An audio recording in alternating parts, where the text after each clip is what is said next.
Hello.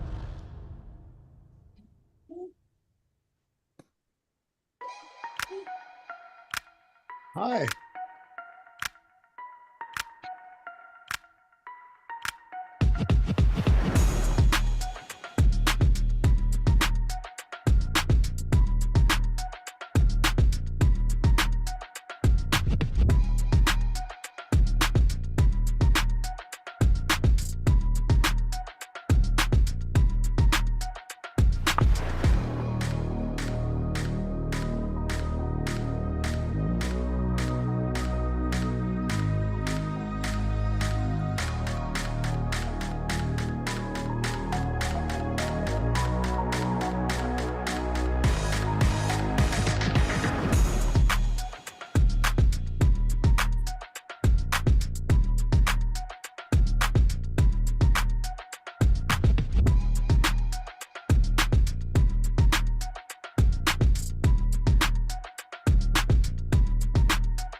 ¿Qué quieres ver?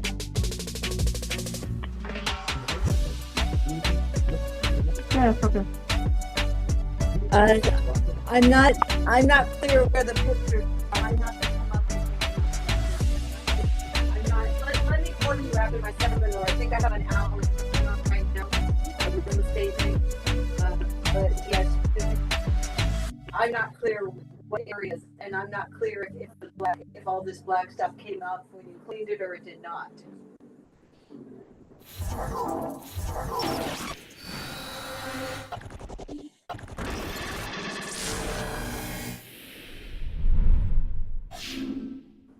Hello, everyone. We're just gonna give it a few more minutes. A lot of people are still joining.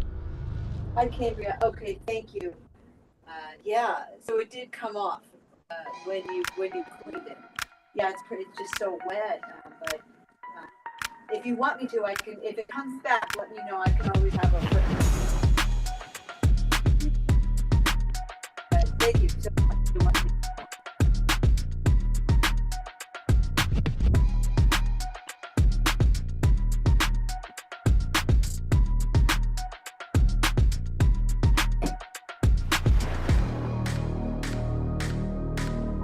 I will call you tomorrow about that, but I'm not still not quite clear where it is.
Welcome to Must Know ADU Strategies for 2024, presented by ADU Resource Center.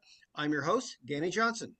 The goal of this broadcast is to create an informational hub for homeowners planning an ADU project of their own.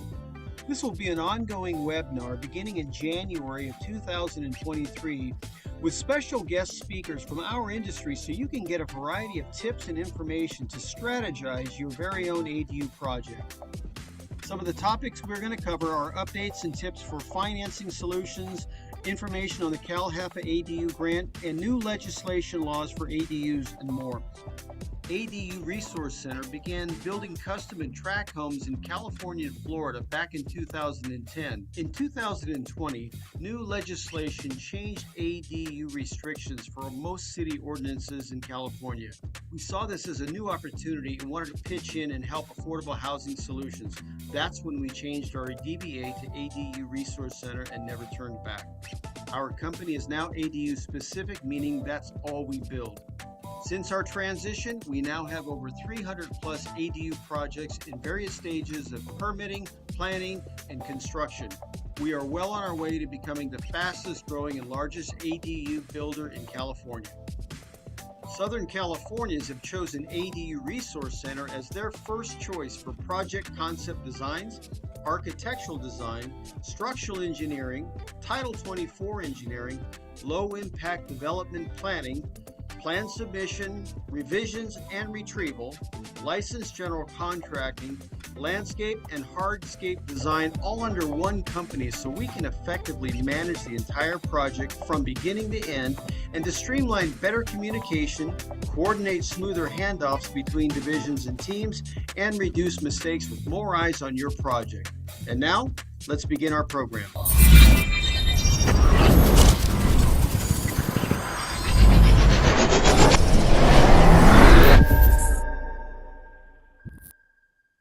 Well, hello there, everybody. Oh, I think I got an echo. Let me see if I can figure this out. Yeah, how about that?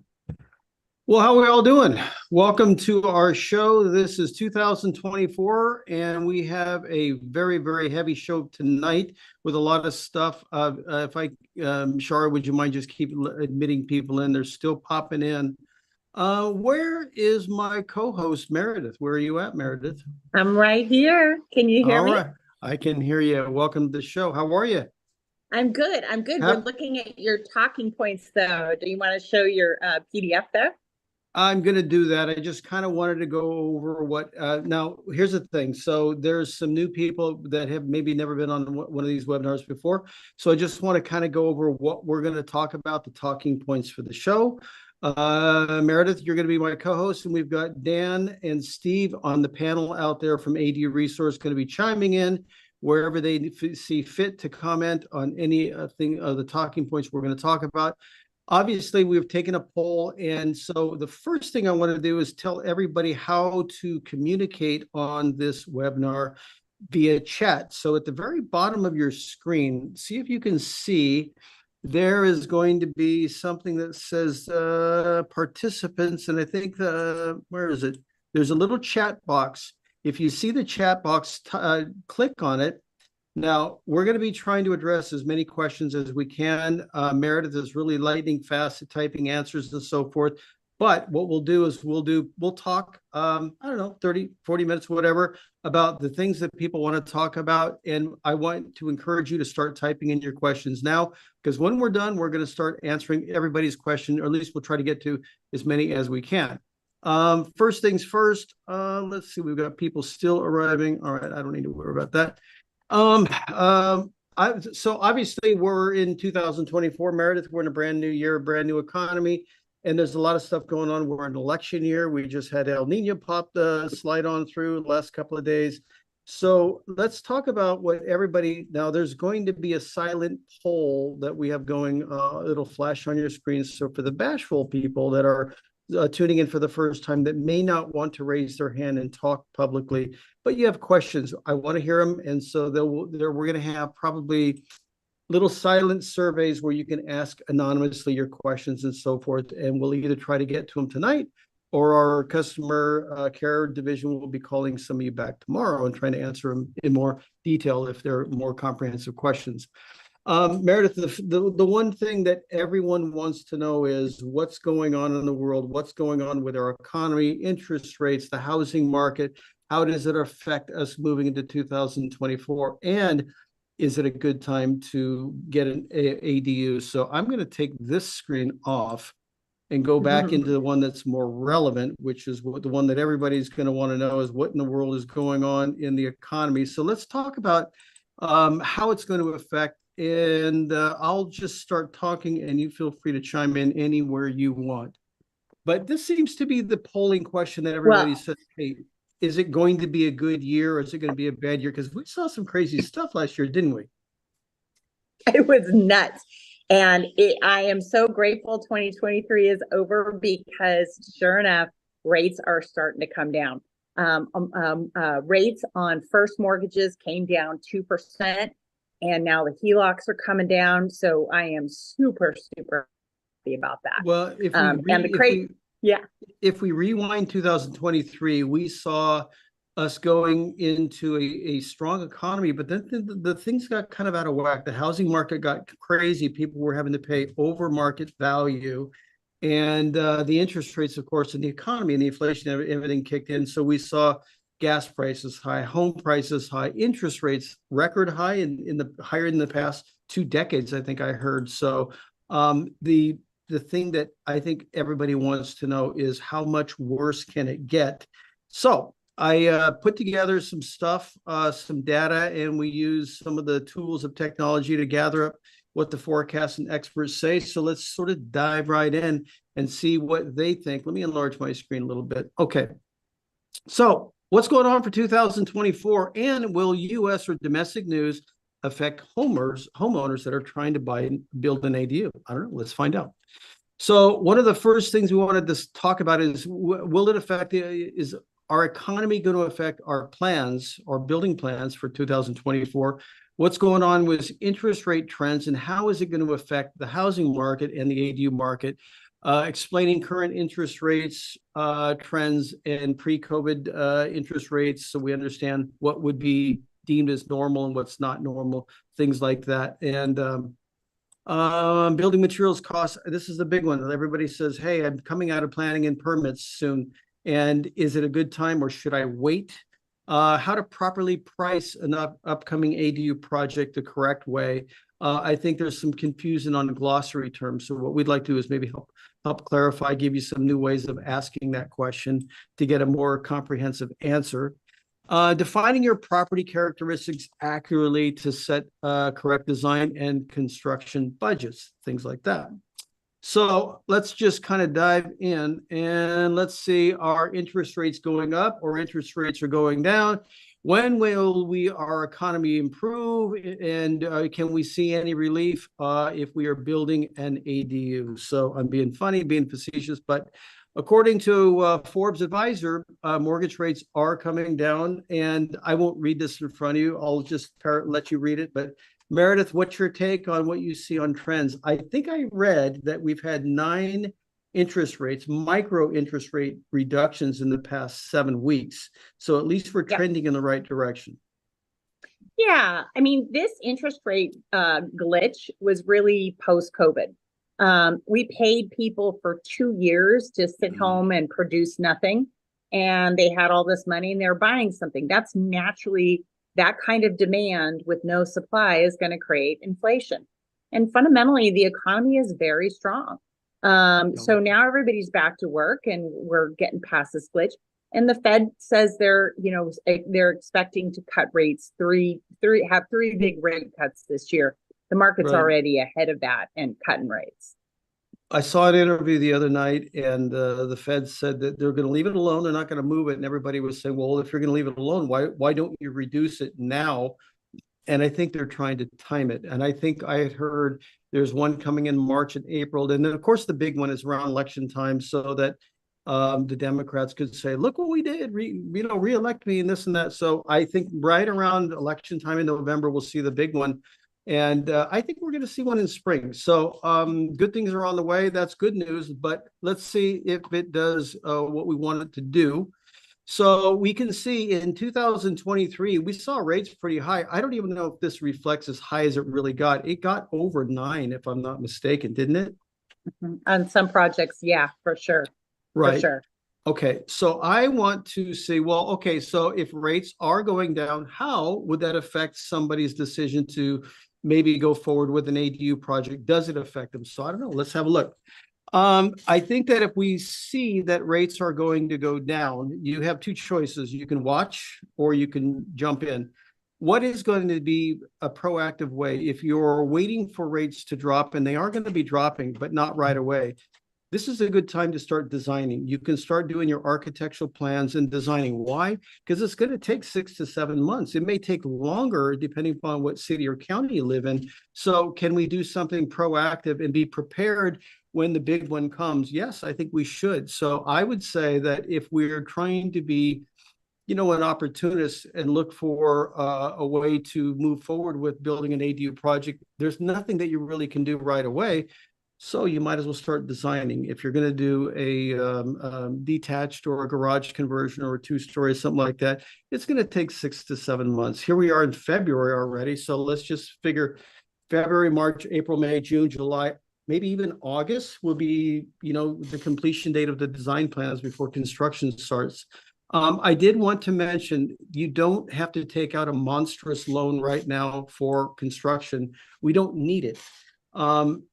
Meredith, I know that you have other methods of getting people to get their architectural plans and permitting and stuff done in small loans. We even have Hearth Financing right now that's offering 0 interest percent loans at 18%. And then you have HELOC loans yourself that somebody could do for just the architectural plans, so you don't have to go broke. So if somebody was taking out architectural plans just now and then saving the big loan for later, can you give us an idea what that expense and payment might be? Yeah, $10,000 at today's super high interest rates on a HELOC, you get a bill next month for $83. Yeah, so $83. Even in a high $10,000 market. Yeah, that's not bad. That's not bad. And so what's the worst you can pay out in the next 6, 7 months? You might pay out $600 or $700 at the most.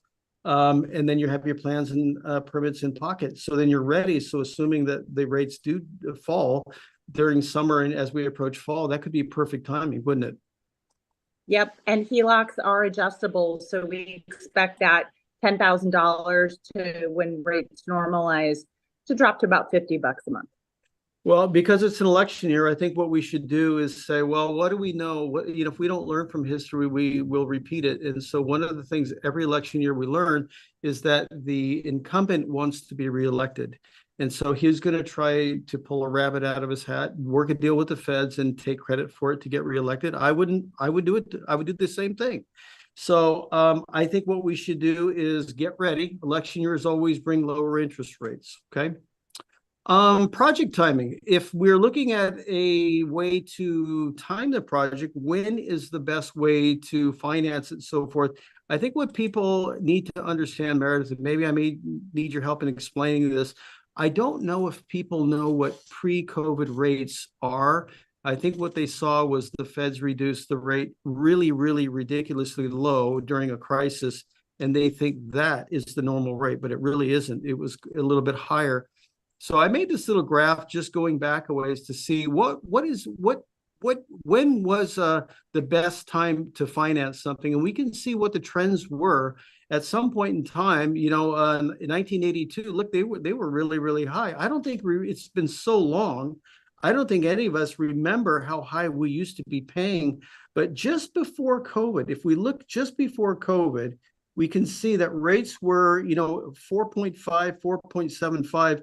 They dropped it down during COVID to keep the economy afloat so we wouldn't go bankrupt and everybody was going to get paranoid. But that wasn't the norm. Everything else was the normal before it. So what do you think about that, Meredith? Yeah, absolutely. I mean, this is really about historical norms are right about, I think we'll land at 5. But what I'd love to see a cross-reference graph, look at rents. California rents in some places like Sacramento last year, and housing prices went up 20%.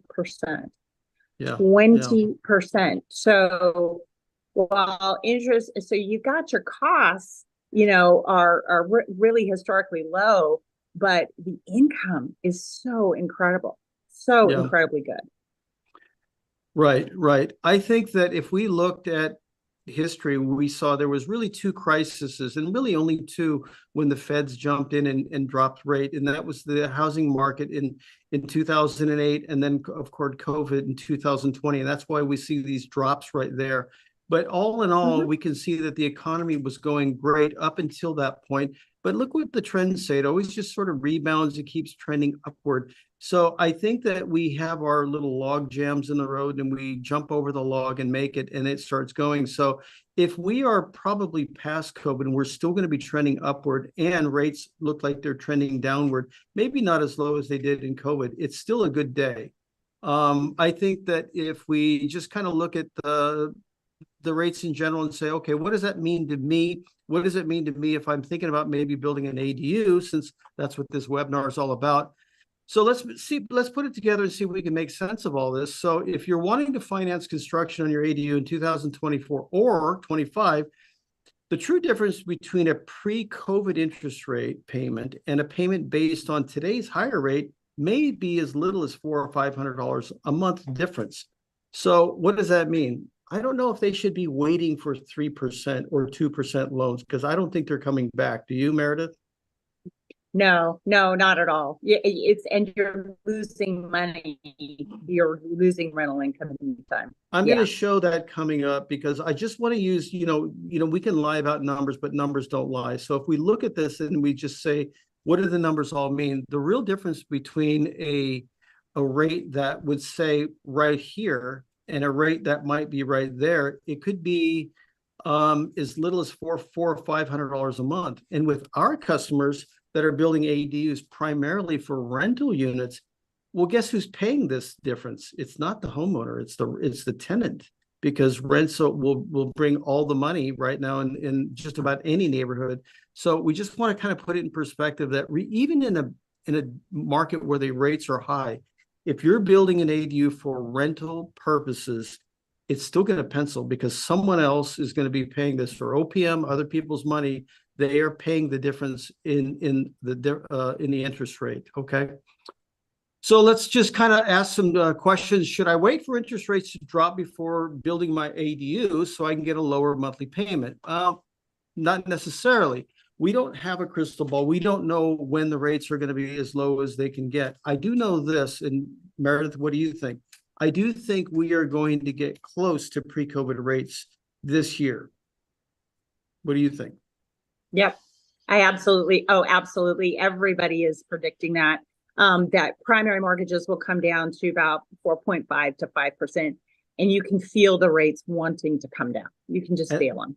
And true or false, we should not wait for 2 or 3% loans anymore without a world crisis of some sort. Yeah, that's just not going to happen. And in the meantime, by starting at least designs and permits on your ADUs, you're securing your contractor when you want.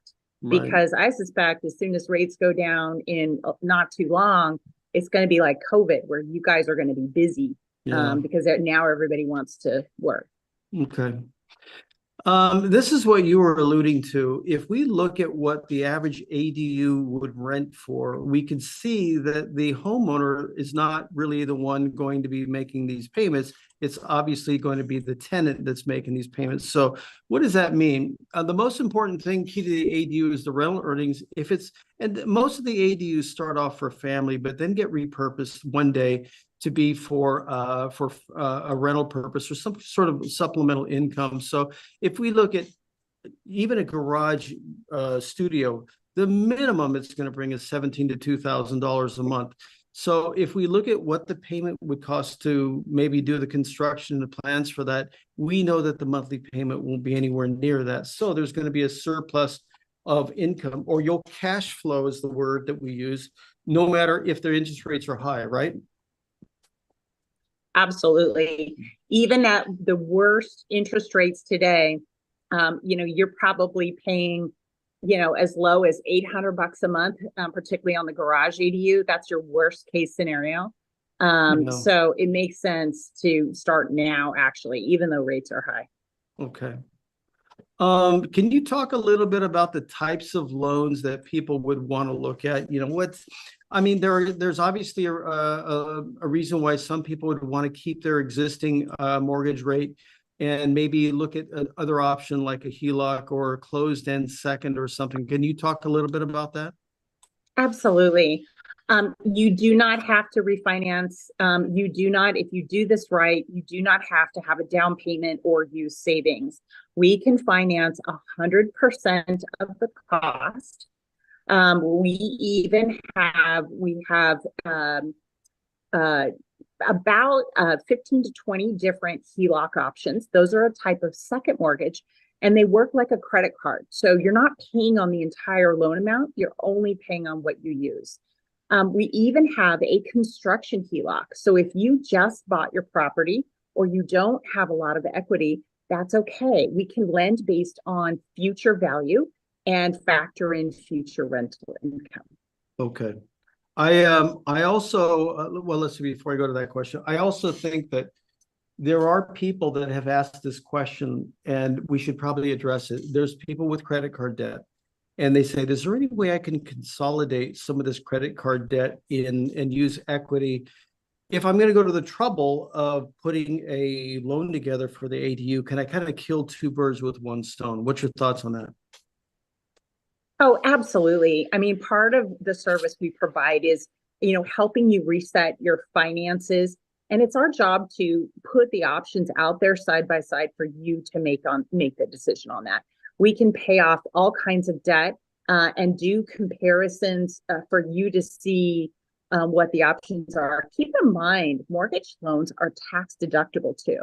So even with the higher rates today, your net cost of borrowing could be as low as 1 or 2% when you factor in the tax deductions. Good point. Good point. Okay, true or false? There are interest-only HELOCs available where a $200,000 project may only have $1,000 monthly payment. Is that possible? Yes, that's about right.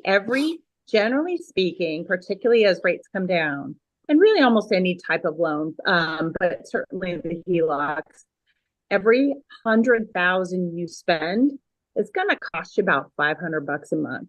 Conversely, move the decimal point. Every $10,000 you spend will cost about $50. So this is a good time not only to look at your ADU, but if you've got remodeling them, or deferred maintenance you want to take care of, adding a pool, whatever you want to do, it's a good time to do it. Right. And then if we remember, we may be renting these things. So let's say that $1,000 mortgage payment on the ADU is going to be more than covered by the tenant rent that we're going to collect, right? So it still looks absolutely. Like even if we don't wait for rates to drop, it still pencils, doesn't it? Absolutely, it does. In fact, I have, even for clients who are taking care of elderly patients, they can get support from the state called in-home support services that pays them monthly to take care of their parents, and it pretty much pays the mortgage. Wow, great, great.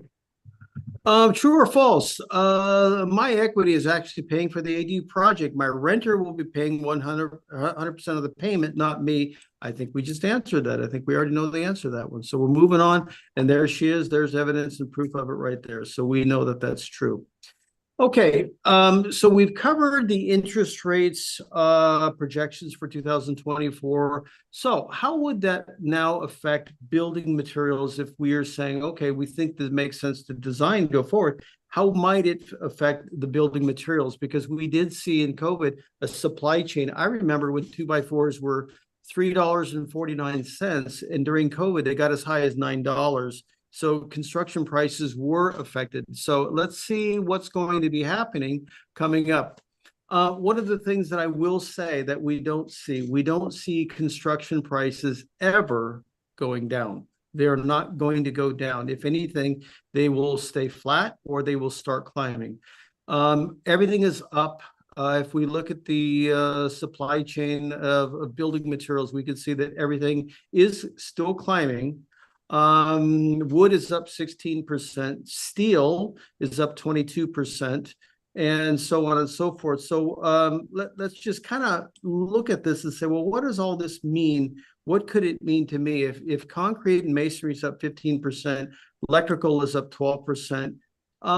It means that you have to decide. I had a client in Pomona that was doing a hillside project, and it was going to be a good size one. I think at the time we were talking with the foundation, it would have been around $300,000. She says, well, Dan, that's kind of high. Well, she called me the other day. She goes, this is a stupid question. Can I still get the price at what we talked about? And I had to tell her, I said, no, I'm so sorry. You know, it's not even close to that anymore because things have changed. So I think what we need to think about is if you're going to do it and it's tough now, it's going to get tougher as we go. So let's kind of put it all together and kind of look at some of the, how does it affect if you said you wanted to do a project? Construction building materials follow the home sale trends. So what did we see in 2023? We saw home sales going above market rate. That means if a house is listed for 900,000, we saw bidding wars. And not everybody got to get their bid accepted. So people had to pay over asking price. So what does that do to the building market? I think sometimes people get frustrated and say, forget, I'm not going to buy. I'm going to build. Then when they start building, the demand starts outdriving the supply. So then all of a sudden we get affected by it, and now we're out. And then the suppliers, they're opportunists too. They see ways to raise their pricing, and they do. So I think what we need to recognize, if we see that interest rates here's the good news, interest rates are probably starting to come down. Will that trigger a housing frenzy? Without question. Without question, it's going to do it. Will that affect building materials? Yes, it will, because the demand will drive the supply out. And so what I think we should do is let's be proactive and figure out if you want to do a project, because timing is everything.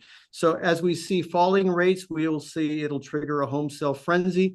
As we know, we're going into election year. We know rates are going to drop. So all we're saying is, don't say nobody didn't tell you, because we're telling you now. It is going to, right now, pricing is okay. Pricing's okay. It hasn't moved that much in the last, I would say, 16 to 18 months. I can't tell you when it's going to shift, but it is going to shift.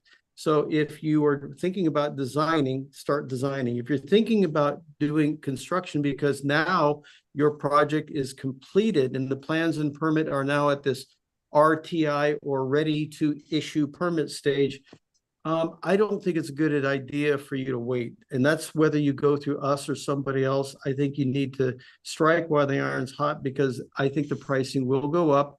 And you'll go, well, we didn't know it was really going to do that. Well, that's the purpose of these educational webinars, is to help get you prepared. So let's have a strategy. Let's figure out what can we do for pricing strategy. How can people price their ADU and make sure they don't overspend? Well, one of the things I think that I want to talk about a little bit is some glossary terms. And one of the things that I think we hear a lot, this is a very, very common question. People type in, what's your price per square foot? What's your price per square foot? All right, time out. There is no generic price per square foot unless it's a factory built offsite product that's going to be delivered, called prefab. We're going to get to that in a minute because I have an announcement to make. But for the moment, let's talk about site build or custom build. So we can't use generic formulas because it's too broad. What we need to use is the glossary term scope of work. So scope of work tells us what the characteristics of your property are. And I'll give you some examples, okay? Asking us for price per square foot alone would mean that you could build anything of the same size for the same price. That would mean a garage conversion if it's 400 square foot, or a 400 square foot detached garage, or a 400 square foot ADU over the garage, or a 400 square foot ADU on the side of a hill. That means if it's just about the price per square foot and nothing else, that means any one of these would all be the same price. And we know that's not true. because they all have their personal characteristics that have to be addressed. So let's explain this a little bit further so we can help you ask more comprehensive questions and get an accurate answer, okay? If it was only price per square foot, that means these two kitchens would cost the exact same amount. Well, they don't. You can see the one on the left has basic materials and the one on the right does not. So it's not simply price per square foot because it's your choice. So you're the builder, you're the customer, and you're going to be the one that determines what are your expectations? What are my visual expectations that I want to see on the inside, okay?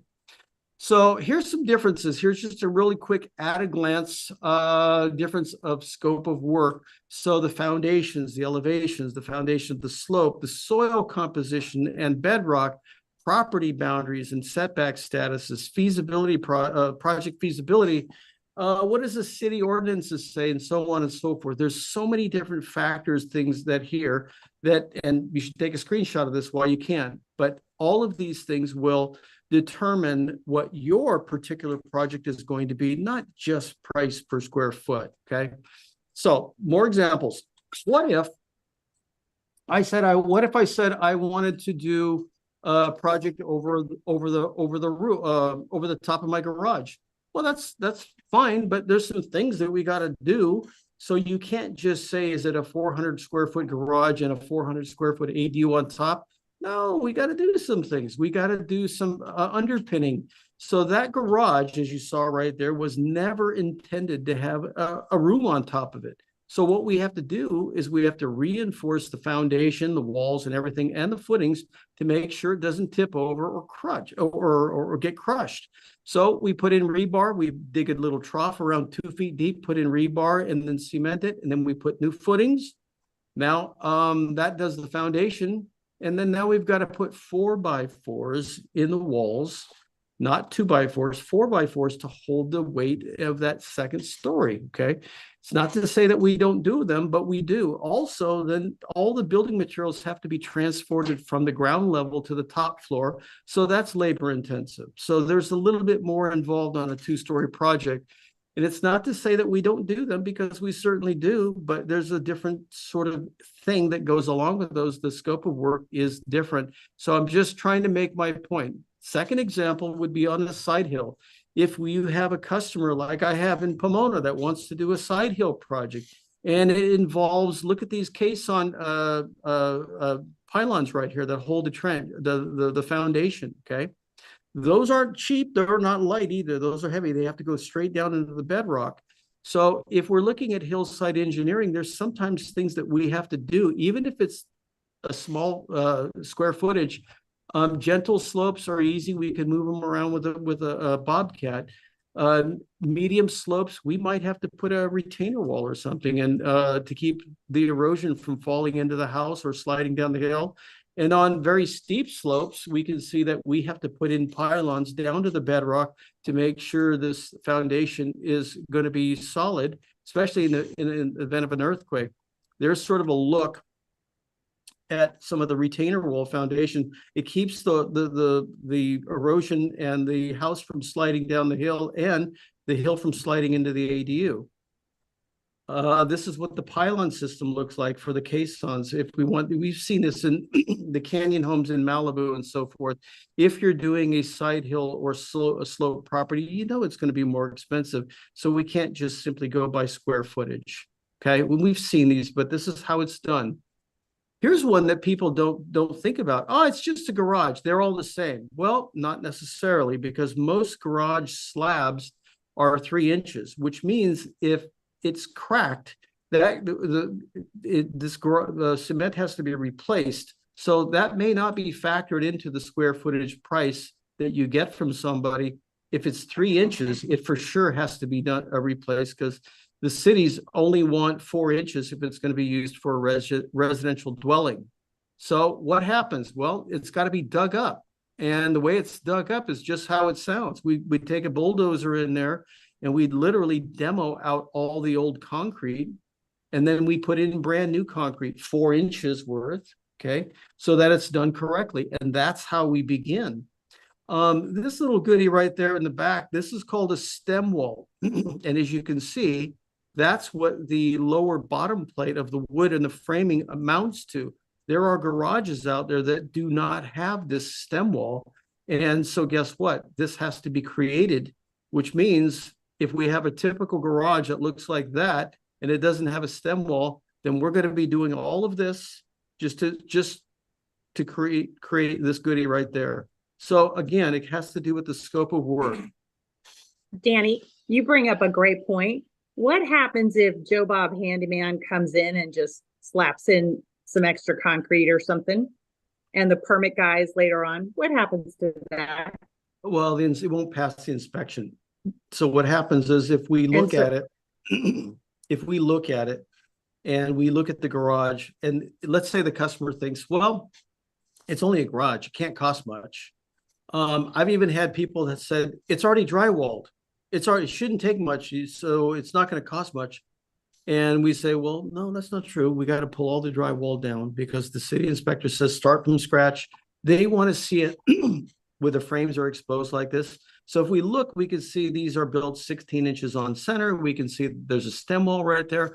All these things have to be visible at the time of inspection. Otherwise, we cannot advance to the next stage. So a handyman may or may not be able to get this passed if it's missing some things. So again, that's why I think if we're working with a licensed general contractor, they already know. They know what's going to be required. They know, and the one frustrating thing about construction is waiting on the inspectors to sign off so you can get to the next phase. But Meredith, if I'm answering your question, I think that if we see things that are supposed to be there, the inspection will go smoothly. If they are missing, we have to start over. Well, that's why it's so important to work with an ADU focused general contractor. I see lots of clients who know a guy. I had one gentleman who had spent $200,000 building, and he worked with a guy who was a licensed general contractor, but he was a commercial construction contractor. Permit guys came in and he had to rip everything out and start over. It was just a brutal situation. You know, we started off in 2010 building tract homes, and then when legislation changed in 2020, we saw our opportunity and became ADU specific. But I can tell you the things that are involved in ADUs, that was a learning curve for us too. We had to relearn new things that are ADU specific. So if you don't have an ADU specific architect, engineer, or contractor, and mistakes are made, it wastes time because they'll reject them and it's got to be redone. And it just, that's where some of the nightmares come in. So some of the other things that I think people need to think about when they're just trying to price out their project, where is this thing going to be? Well, I'm going to put it in the back, and then back there shouldn't be couldn't cost very much. Well, hang on, because if we have to take the sewer line, we cannot go through the main house because we don't want to clog up the main house sewer. We have to go around the house. So now in this case, we have 252 feet. Remember, the sewer is gravity driven. So it's a 1/4 of an inch drop for every foot. Well, something tells me that 252, we're going to run out of gravity unless the sewer down here is 40 feet down below the street, which it's not. So sometimes it's going to require an inline sewer, a sewer pump, just to make sure that it gets there. No big deal. It's just another day at the office. It's what we do.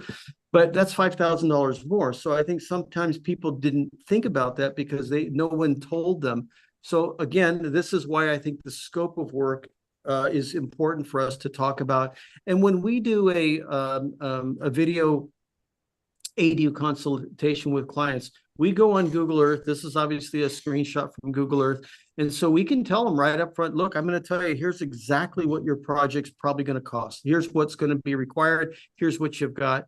If somebody just comes out there and says willy-nilly, this is our price per square foot, there's going to be an adjustment down the road. And sometimes that's not good news, it's bad news. And so we're trying to spare you that headache. And again, beware, because there's always somebody that says they can build it cheaper. So what is the summary of 2024? I think rates are going to be normalizing. I don't think they're going to go down where we saw during COVID. Meredith, do you? No, I don't think so ever again. But I think if we get pre-COVID somewhere in the high fours, low fives, that's pretty darn good. And I think that would be what we would call normal or normalizing. So I think we can anticipate that. I think that if you're thinking about doing your project, you should probably get ready because this is your window. Maybe last year was not the window.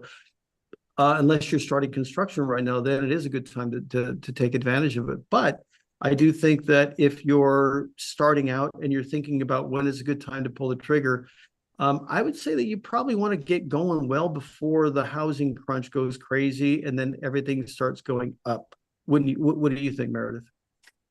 Yeah, absolutely. And I hope you'll dig into not only this year can you rent, but we should be able to sell off the ADUs if you want to, and just, double or triple your money.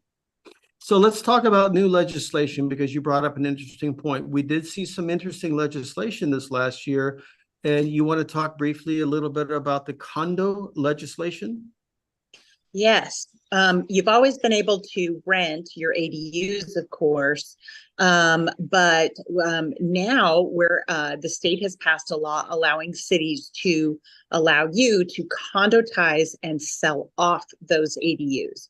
So part of the finance side of this we'll look at is what's your return on investment to do this as a rental versus selling off the units. Right. And we actually go over your 10-year financial estimate on return on investment. Interesting. Okay. Let's see. What was I going to do? Let me see. I think I was going to, we were going to probably start a little question and answer. But before I do that, Meredith, I want to kind of open the floor to you. And because I think that you have, I don't know, do you have things that you want to maybe cover or talk about? I think one of the most important things, because I do the finance center and side, and as you can tell, this is a super collaborative project. So even if you do a loan much closer to the time of construction, get pre-approved first, because that will tell you how much of a loan you can get. And then you can turn around to you guys, Danny, and say, okay, this is my budget and this is what I want to spend. Also, one of the things we look about is what is your optimal design? Because some people think if they're going to rent out the place, they need to build a huge 3-bedroom unit, right? And what you're really maximizing there is the number of kids in your backyard. If you really want to optimize rent, sometimes building 3 1-bedroom units actually creates 3,000 to 4,000 more in rental income per month.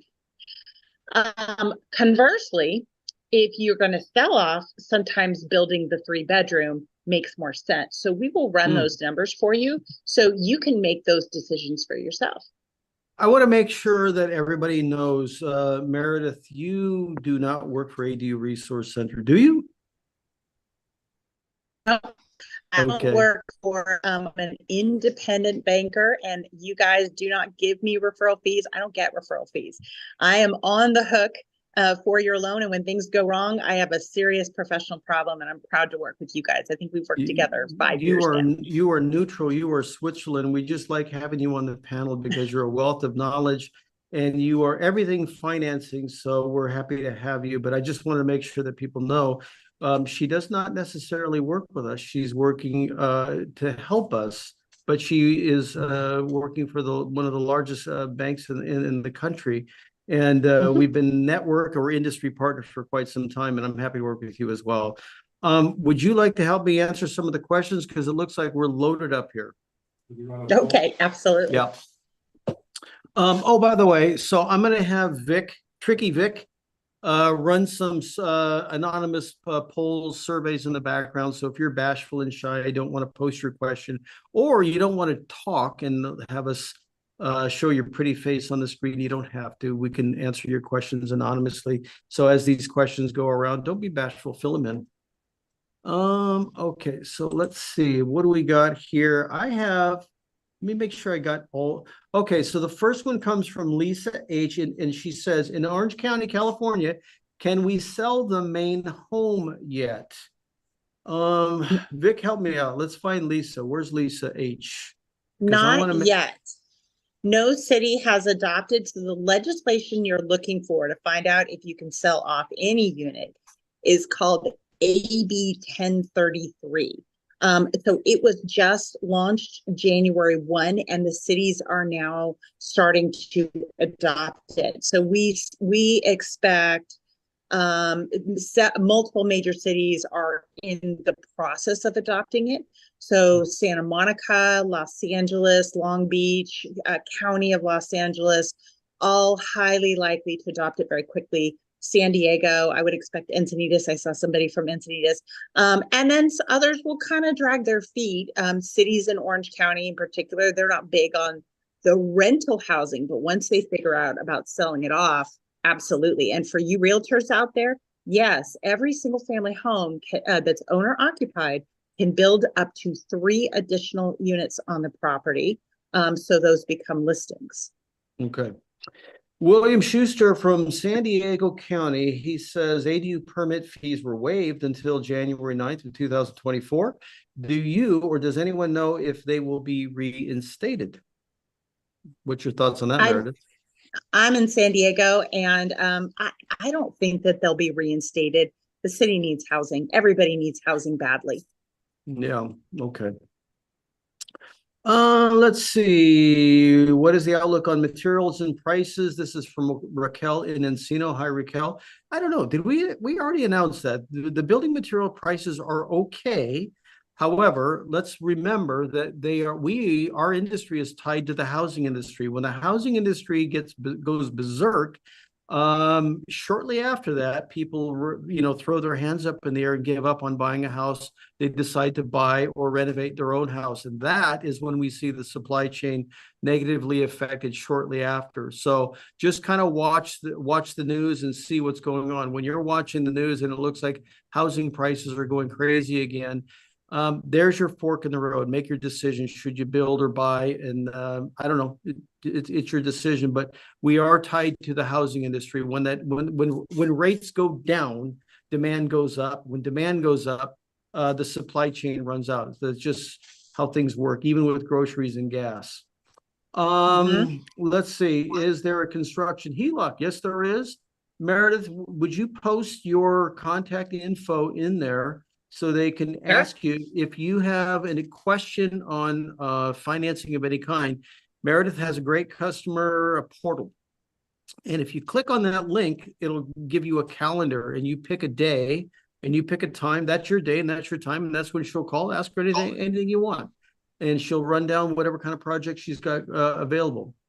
Okay, so Vic is calling in from Orange County. Hi, Vic, welcome. And Ventura County, LinkedIn. Oh, he's doing a little marketing. Okay. This is from Mindong. What are the loan programs available for these ADU financing?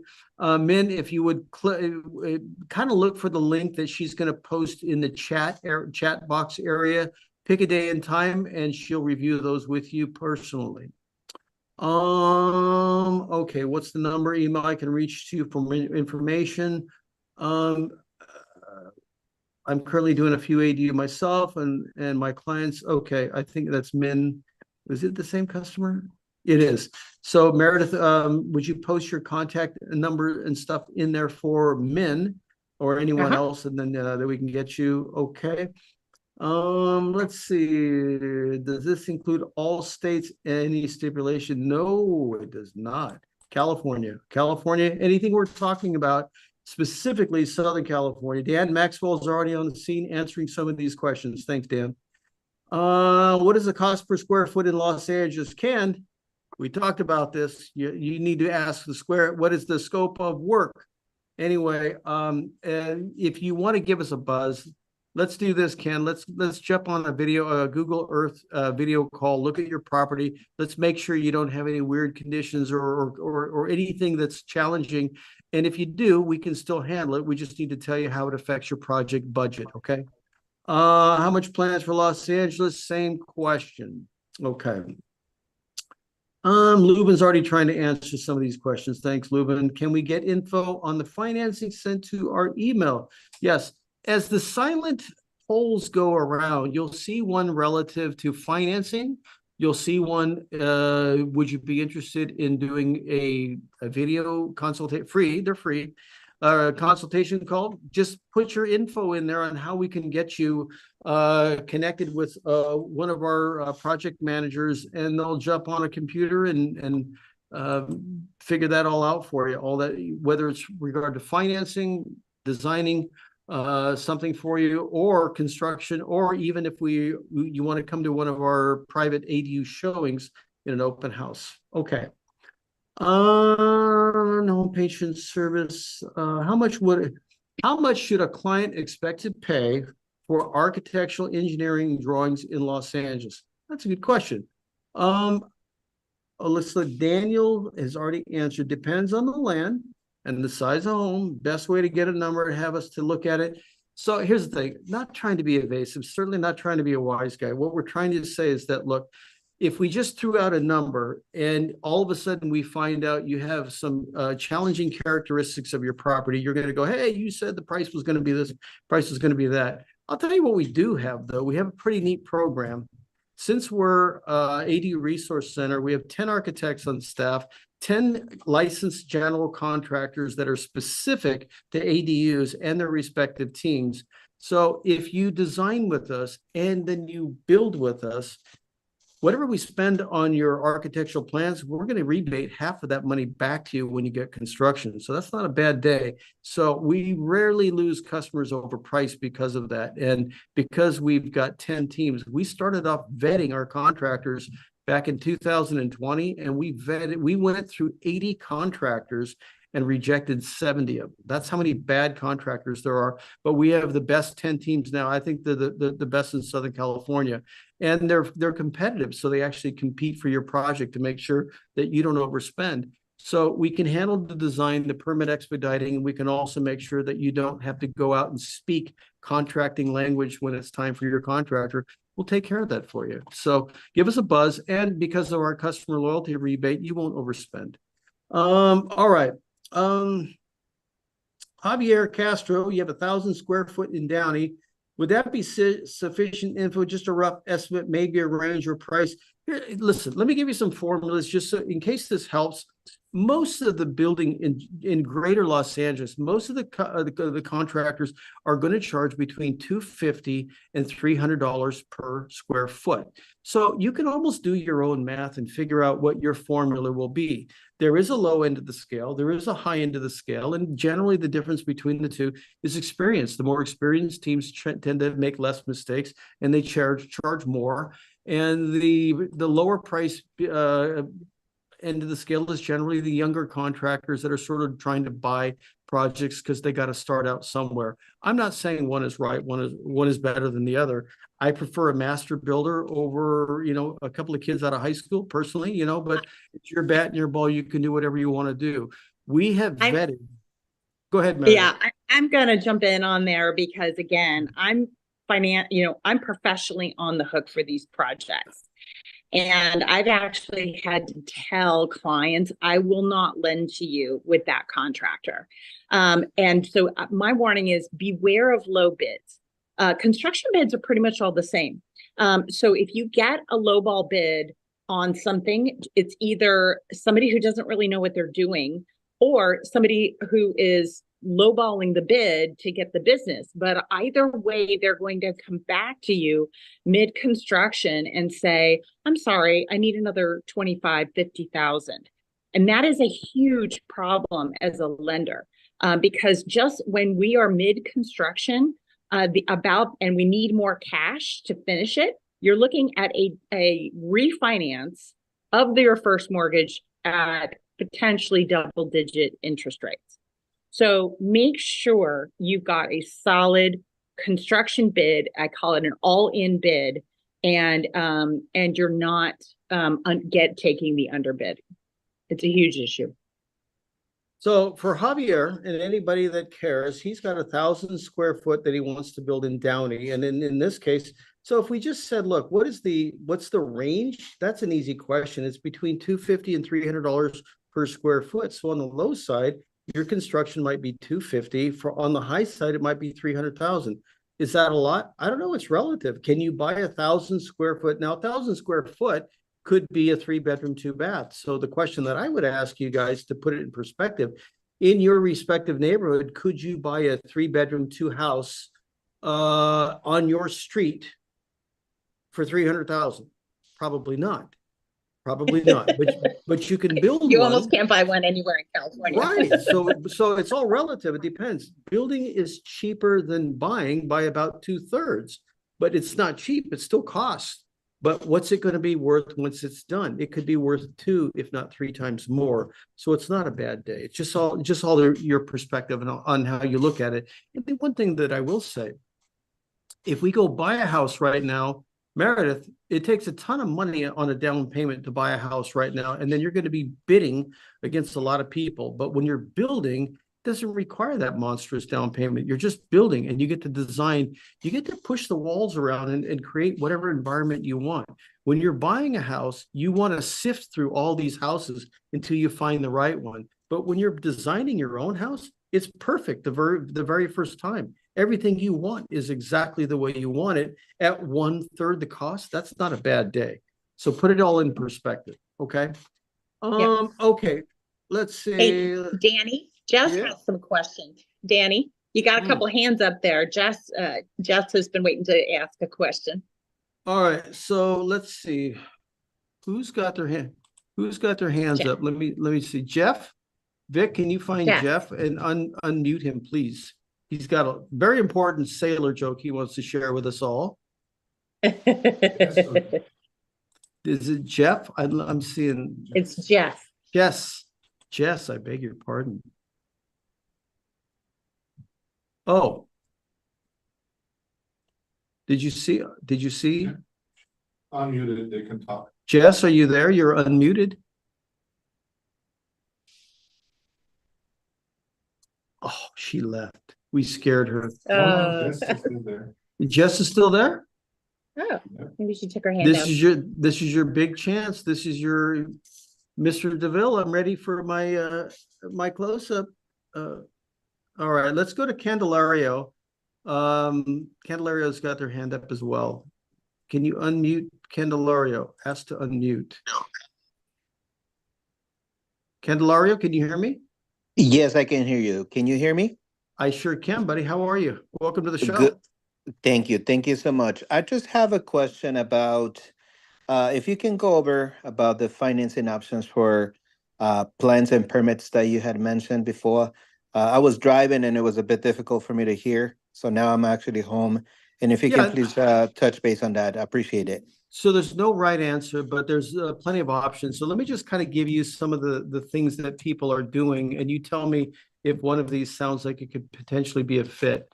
A lot of the customers say, do I have to take out a big loan right now, even if I know the construction could be 6 or 7 months away because I've got to wait on planning and permits? And the answer is no. I'll let Meredith elaborate. So sometimes clients say, look, if rates are going to drop, wouldn't it be in my interest to wait a little bit and get a big construction loan down the road when it's more closer to the construction time? Otherwise, I'd be making a monthly payment on that. And the answer is yes.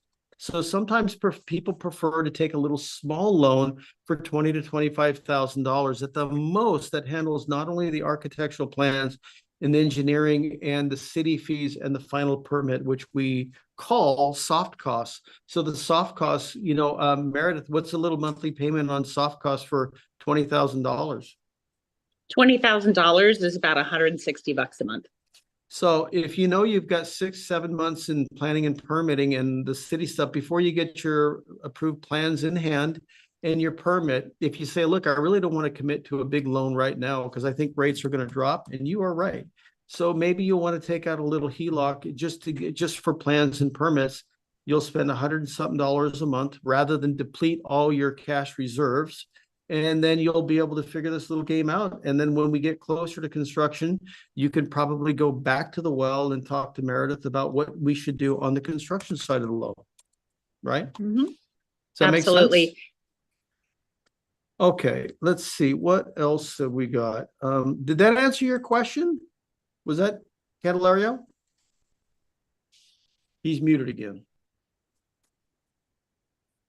And you've got Davis Crates also has a question. All right, Davis Crates, you're up. Can you hear me? Yes, can you hear me? I sure can. How are you? Thank you for all this good information. Our pleasure. Welcome to the show. Thank you. I have a property in Joshua Tree Okay. that I'm using as an Airbnb rental. And I wanted to add an additional unit. And I was wondering if you guys operated in the high desert and if you could offer financing options as well. And I was going to inquire about the SB9 regarding the possibility of selling that property. And if there's more than one property that I can build, or more than one ADU, basically. All right, there's 4 questions there. We're going to answer all 4. Okay. So the answer to your territorial question, yes, we do serve Joshua Tree, both in site build and prefab. So we're going to talk about prefab at the end of the show, because our official announcement probably won't be until next month as we get into March. But yes, ADU Resource Center now is going to specialize in offer prefabs and tiny homes in addition to custom site builds. So regardless of the project that you're looking for, there's a product that we can offer you. And is there a cost savings? Yeah, I think about 20%. So if you have a property that is in the high desert and maybe it's not cost effective in some of the neighborhoods that people live in, we don't want to overbuild by building too big of an ADU, but if the expense starts getting up there, the prefab option is a good alternative to manage the costs and keep the price down. So, but isn't the prefab considered like a manufactured home versus a single family residence? The glossary term would be factory built, meaning that it's built off-site and then it's delivered and then it's craned over the house into the backyard. Or if you have a property that has access, it's just craned in, the foundation is put into place, and then they're seamed and marriage together, and it functions just like an ADU, except for the fact you don't have to wait on plans and permits. So it's good. It can go much faster. So if you've got somebody that's, maybe budget sensitive and they don't want to wait, a year's time for the planning and the permitting in the city and then the construction, that's one of the reasons why we're partnering up with our good friend David Donahue at Jumpstart and going to make this offering. Again, I'm getting ahead of myself because we're not really going to make that announcement until next month, but the cat's out of the bag. I said it. But so your question was regarding financing. Yes, of course, we offer financing for all these things. And if you want to have some details regarding your property, just click on the little link in the chat box and make an appointment to speak with Meredith, and she'll tell you all about your options. Even for prefabs, because when I bought my house, my lender didn't want to finance me if it was a manufactured home, only if it was a single family residence.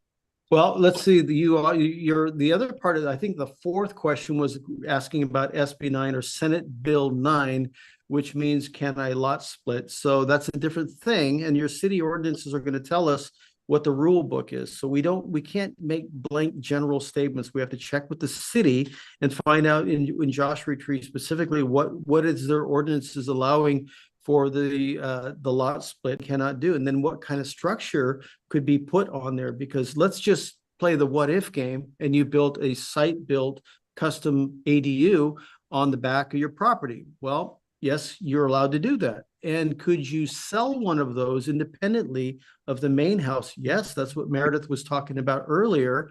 I think it's what Senate bill is that?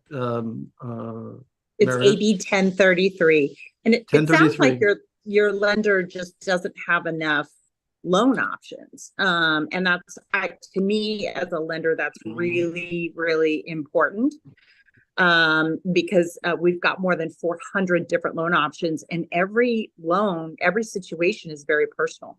We also help with the ADU grant.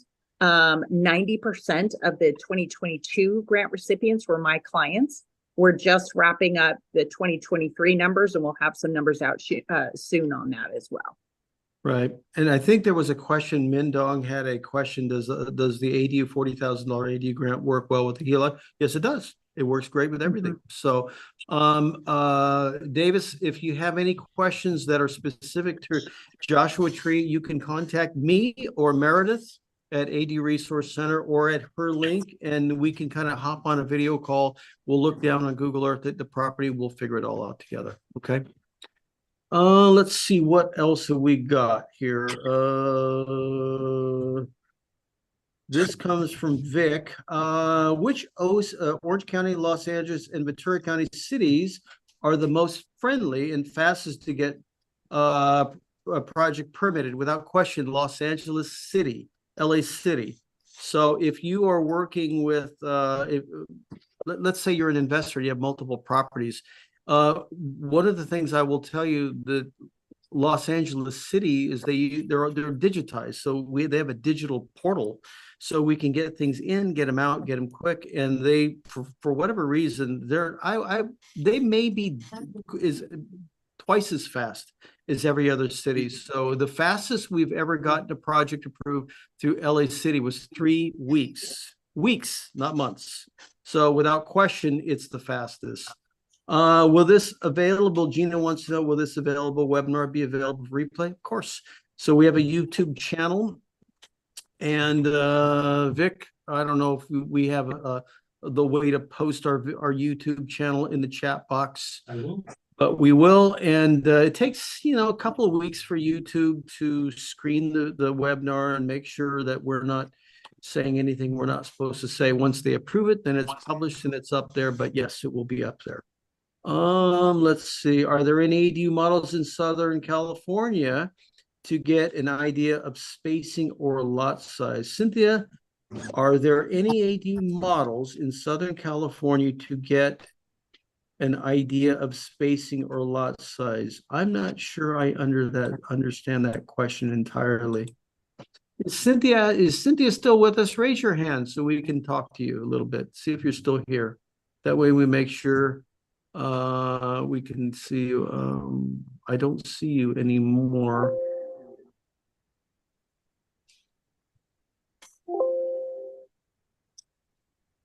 I do think, oh, Jess is back. We're going to talk to Jess in a second. Cynthia, I don't know if I'm going to answer this correctly or not, but if you're asking, do we have open house units to view?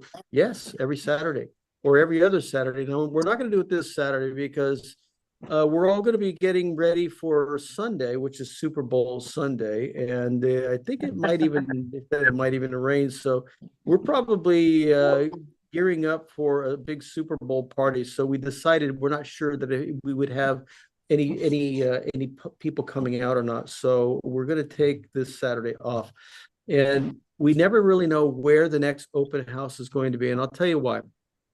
When they're 100% done, we get kicked out pretty much. What they want us to do is they want us to vacate once they have a tenant ready to move in so they can start making money. I get it. So we have to show it when it's 85 to 95% done. It's still it's still under construction, but the floors are in, the walls are painted. The lighting fixtures are on, the appliances and countertops and kitchens. So we get a pretty good feel of what's going on. No landscape will be done. So it's still a construction site, but yeah, we try to do them every other Saturday for sure. We did 3 Saturdays in a row before leading up to this coming one, but there's this, I think the survey that's going to be popping up on your screen. If you guys want to come see one, tell us what city you're in, because as I told you, I don't know what stage the construction it'll be in, but it's got to be far enough down the road. If it's just framed out and then we go show it, then they're going to go, well, what's this thing going to be? What's this over here? What's this going to be? So we don't want to do it too soon. and we can't go too late, but every other Saturday for sure. Let's see. What's the good and bad on installing solars for ADU built for rentals? I don't know that there's bad necessarily. Whose question was this? This is from Thomas Garcia. So Thomas, I think that electric cars are here to stay. I don't think they're going bye-bye. I think solar is here to stay. Whether we have solar in our homes now, it's irrelevant. One day we're all going to have solar. It's not going away. It's sustainable energy, and this is California, so that we're a green state, so they're going to want it there. At some point in time, every home in California will have solar once that we get around to it. So I don't know that there's a bad part, unless our power grid can't handle it. So one day when we're all on electric cars and charging, and then Governor Newsom says, don't charge your cars and run your air conditionings in the summer because the power grid is going to go out. That's when we're going to be glad we got solar. So there is probably more good than there is bad. Let's see. I actually like adding solar, and then you increase the cost of the rent to include the cost of solar.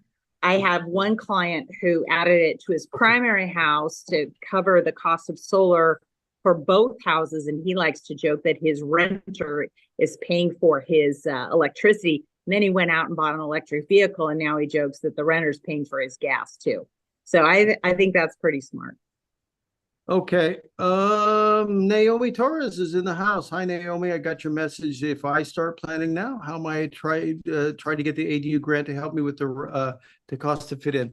So Meredith, let's talk about the ADU grant because it is still out there. I don't know where we're at, but at the last we had heard, the portal was open, and I don't know if the entire the amount of people that were in line, which last I heard was 9,500 people were trying to get the ADU grant. If you have already registered and you have a confirmation and maybe even a W-9, which means you're paying taxes on the grant, you are guaranteed that grant. And yes, it's gonna help out with your planning. However, in your case, Naomi, I don't know if you already registered with HPP Cares or CCEDA in Northern California. Those are the two admin companies, they're HUD inspectors that are going to guarantee the completion of the project. I don't know where you are at, so you're on my radar to talk to about that. I haven't forgotten about the solar. We're going to go a different direction on solar. You know, we were set up with Tesla, we're set up with Sunrun and Power Solar, but I think Dan Maxwell has kind of taken over that division a little bit. So you and I will have a little private chat on that, and we'll figure out which one of these companies, unless there's a fourth option, on who we're going to go to on solar to get you a bid for both your ADU and the main house. Now, as far as the grant, let's talk privately about that because I don't know if you've registered or not. If you have, then you're a shoo-in. If you haven't, I don't know. We gotta probably check and see because there was a bottleneck of people trying to get it, and not everybody got it. Dan Maxwell put on here Google CCEDA. They do the grant. I believe HPP Cares has all of them already set up. Meredith, you got any opinion on this topic? You know, the portal is currently closed. They just finished out 2023. We're waiting to hear from the legislature about 2024. My answer to that is don't let it stop you. You know, it's kind of like winning the lottery. Like I don't base my, spending plans and financial plans on whether or not I win the lottery. If I win the lottery, awesome, icing on the cake. But the HELOCs and so on really solve a lot of those problems. Okay. Yeah, that's another one of those supply and demand things. We have more people than we have supply. So in 2022, we went through $100 million in grants. So if you figure $40,000 divided by 100 million, what's that? That's 2,500 grants. And I think we only had 23 million in rollover for 2023. So 9,500 people certainly can't cover that. But don't give up. Don't get pouty because you never know. It might still be there if you if you sign up with ADU Resource Center, I will tell you this: we know a guy that knows a guy and a gal that knows a gal, and sometimes people don't qualify. So I'm going to give you a quick example. So some of the criteria is because it's a financial grant, you're not supposed to make a whole lot of money. So you're not supposed to make over 180,000 as a family, for example. So there's some people that signed up that collectively, when they submit their 1040 taxes, their joint taxes are higher than $180,000. They get kicked out. And so when they have to be removed from line, somebody moves up or somebody gets to replace. We have been able to slide people in. I'm not saying that we're going to, but we've had success with that simply because we have a relationship with them both. So check in with us and tell us who you are, where you're at, and we'll see what we can do. This is from Jack. We have some hands raised, Danny. Maybe you want to address those. We never did talk to Jess. Is she still there? Vic, can you unmute Jess? She's still hanging around. She got her hand up.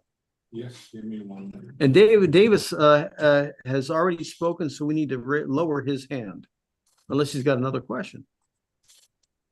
Jess, are you there?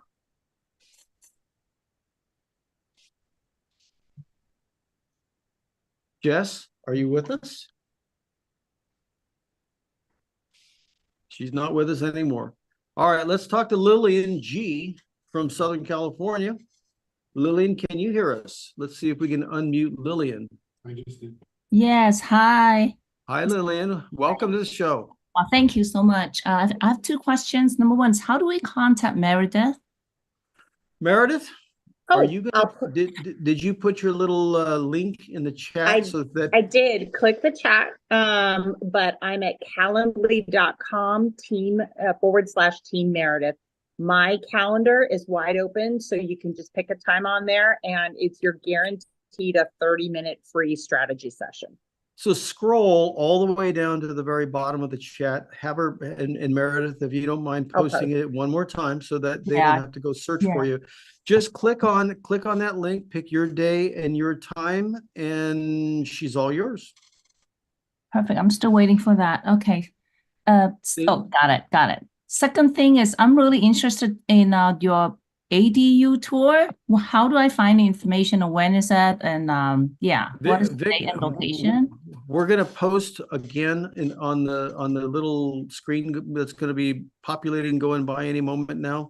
When you see the little screen pop up, just ask us, tell us where you live so we can try to figure out where the next open house, again, because we don't know we have to catch these things between 85 and 95%. Each week we evaluate which projects are getting close, but we never know what neighborhood they're going to be in. So if you live, for example, in San Fernando Valley and we're doing one in San Diego, that's no good for you.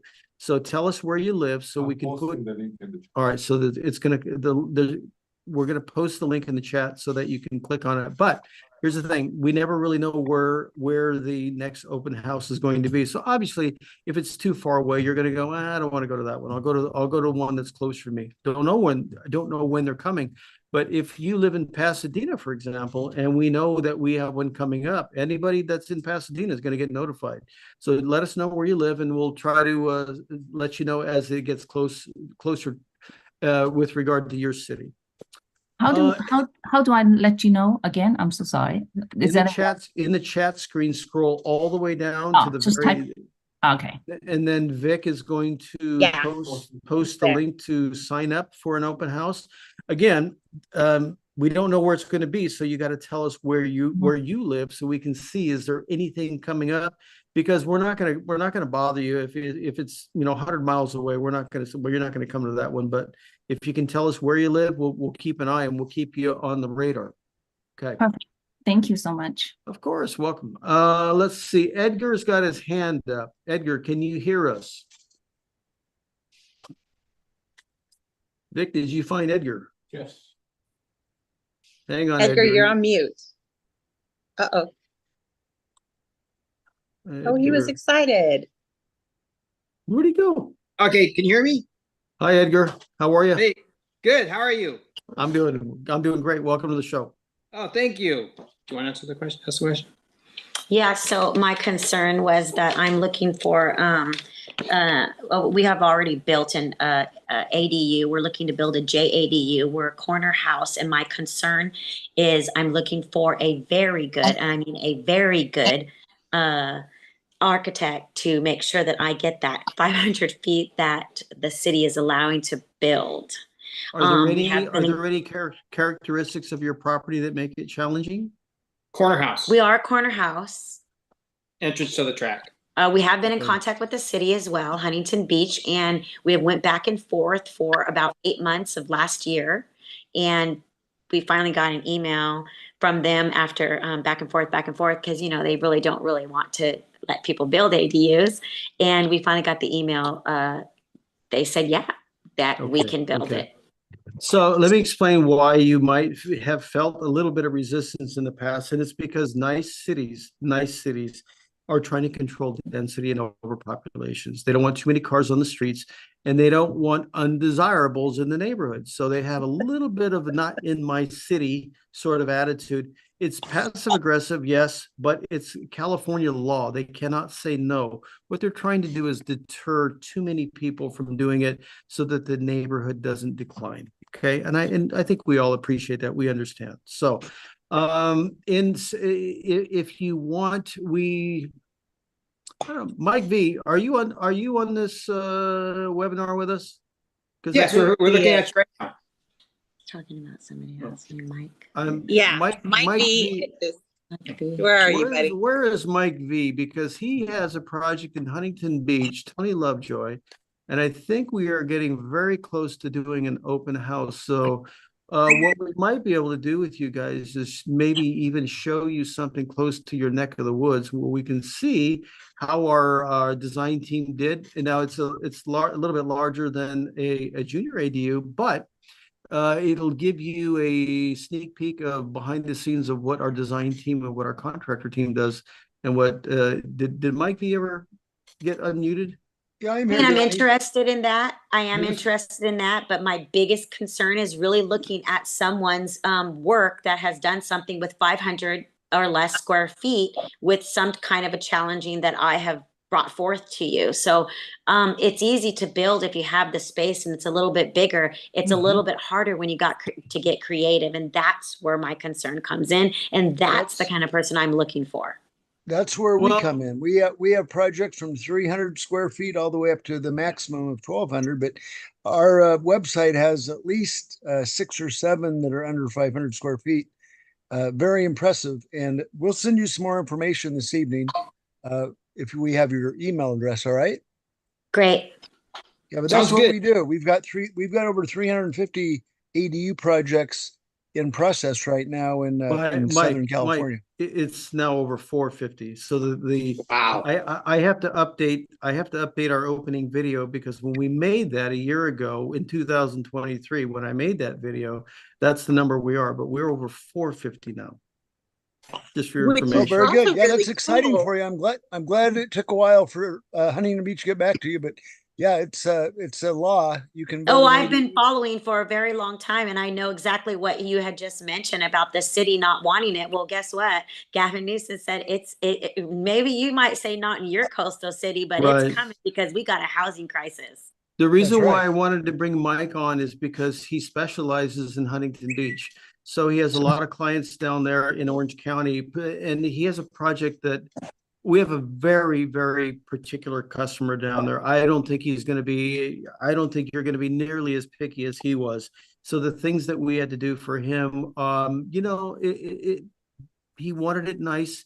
And I'm sure you do too. I'm sure that our design team can more than cover the things that you want to do. So we'd love the chance to at least show you some stuff and see what you think, Sounds Okay. great. So when you say open house, how soon will that be? It'll be in Mike, the how next far, probably how 30 far off are 30 we on? You think it'll be this month or maybe at the earliest yeah, next month? probably early March. Okay, But we'll we'll definitely let you know. I think we're about 75%. Are we now so Yeah. far? There's some Yeah. tile there's some tile that they've got ordered that we're waiting for. Okay. And Mr. and Mrs. Gonzalez, that's you, right? Because I want to make sure I'm talking to the right family here. If it It's is, Edgar, it's No, it's Edgar Palacall. so, Yep. Mike, would you write the last name down, please? And then let's make sure that, we find them in our registration log and then get them some information. If you could, send them some floor plan templates and galleries and image photos and some of our video links of some of our work. We have a lot of video links on our website, by the way, so, and customer testimonials. If you want to go to our website at aduresourcecenter.com, look at the little menu tabs. We have projects that you can see videos. We have testimonials. I think we started recording customers because one of the problems that I think that we see, not everybody wants to do a Google or Yelp interview or review. And when we go to the supermarket and somebody asks us to do a review, we go, yeah, but we never do it, right? The only time we want to do a review is when we're angry about something. So we don't want just angry reviews. We want positive ones. So we now interview every client before, during, and after, and then we post it up there. And you be the judge. We don't lead them. We let them talk about whatever they want to talk about. So even the happy customers get to have a day in the sun and talk about their project, but that's on our website. All right. Well, thank you for the question. Thank you. Thank you for the answers. All right. Sure. Anthony Gonzalez is on the show. Can you hear us? Yes, I can hear you. Can you guys hear me? I can sure hear you. Welcome to the show, sir. How are you? Thank you. Very good. How about yourself? We're wonderful. Thank you. All right. I signed on a little bit late and I probably skipped a few important details. I have a big backyard. I live in San Bernardino, and I'm trying to build an ADU unit where my sister and my niece could come live with me and they would be responsible for the loan. Now, is there a way of financing this project without me having to refi my primary home? Yeah, Probably not. absolutely. Absolutely. There's a solution. I'll let Meredith tell you. Yeah, you do not have to refinance your primary loan. There's a couple ways to do this. We can do a type of second mortgage called the home equity line of credit or HELOC. You would have to be on that loan, but they could be two. And so you use that to build the construction. When you go on the loan, you can have it titled. When they go on the loan, we can title them as tenants in common. And that means that you own the land and the primary house, and they own and are responsible for the ADU. Alternatively, you can build the ADU, and then once San Bernardino adopts AB 1033, we'll set it up as a condo essentially, and you can sell them the ADU. So now they have a first mortgage of their own on just the ADU. So it's a little complicated, but there's definitely ways to structure things properly so everybody owns their own thing. Right, because so far the information I've been getting from different people that I've been speaking with or trying to get information was like, well, you're going to have to refinance your house and this and that and tie it to your house. And right now I carry a 2.65 interest rate. So it would Awesome. break Good for my you. heart to have to refinance and jump up to a 6 or 7 interest rate instead of just staying where I'm at, locked in, and proceed with this project where I don't want my sister living in an apartment where I feel she'll be safer here with me, my wife, and they could have their own separate home in the back. And it's just I'd rather do something that wouldn't attach my house 100% complete, or me having to refinance, in other words, and helping them get that little home in the back. Meredith, can I ask that question a different way? Because I have had this question asked, and I think it's worthy of. I think there's people in the audience that may have this question as well. Let's say we're building an ADU for a loved one, whether it be a mom and dad or a daughter and son or a family or whatever like that, and the homeowner is willing to let them live on the back of the property because there's advantages to having them back there. As we get older, we may want them as our caretakers, keep an eye on us in case something happens. But what happens in the event when the homeowner says, I don't want to finance this. I want them to get a loan on my property. I think that they can't do that, correct? It takes, because they're not the homeowner, only the homeowner can do a loan on their property. The tenant can make the payment. Is that correct? That is correct.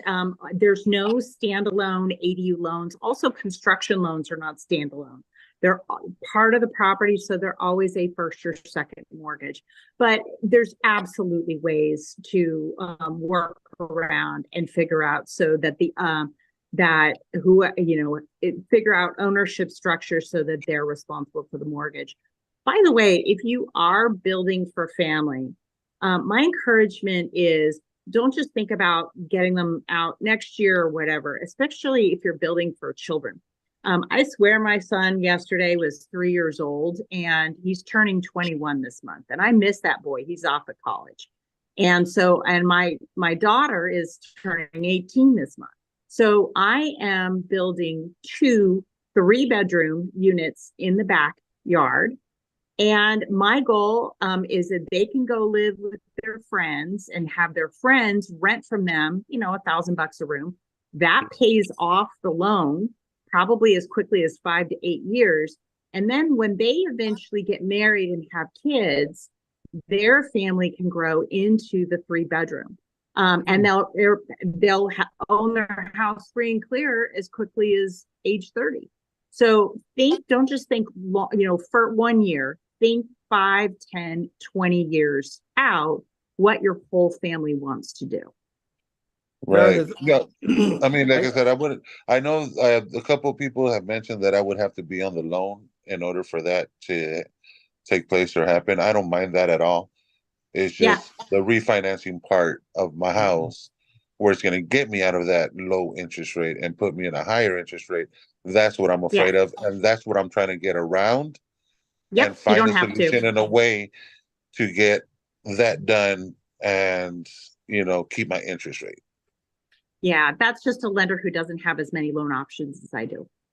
Oh, okay. Well, I left you my information, Meredith. I text you personally, my phone number. And if you could reach out to me as soon as you can, or we could set up an appointment, I'll be more than happy to sit down and drag my sister down with me and my niece for they could also sit down with you guys and understand what they're going to get themselves into, what I'm getting myself into. And, that's right. Like you said, I'm not looking at this as a 1 year or 2 year deal. It's more for them to stay here long term.